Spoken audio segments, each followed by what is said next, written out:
ঢ্যাঁড়সটা কাটবো? না দে, আমার কাছে দে, আমি কেটে ধুয়ে আমি কেটে দেব। না না, তুমি ধুয়েই দাও, কেটে দিতে হবে না, আমি কাটবো। না আমি কেটে দেই। না, আমি কাটবো। ঠিক আছে দে, আমি ধুয়ে দেই। ঠিক আছে, নাও।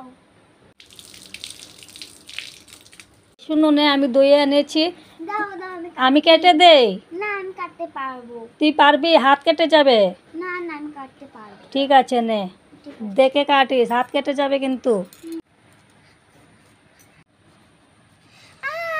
আমার হাতটা কেটে গেছে।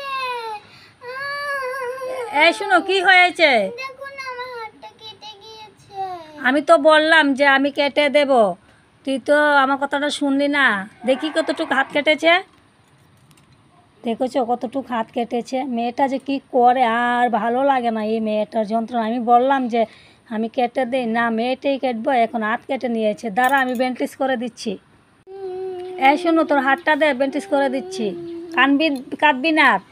কাঁদবি কেন? আমি তো আগেই বললাম যে আমি ইয়ে করে দেই, তুই তো কথাটা আমার শুনলি না। ঠিক আছে, এখন আর রক্ত বের হবে না, আমি কেটে দিচ্ছি। ঠিক আছে, এই শুনুন, আমি কেটে এনেছি, তুই খা বসে বসে। ঠিক আছে। আগে যদি কথাটা শুনতে তাহলে তো হাতটা আর কাটতে না।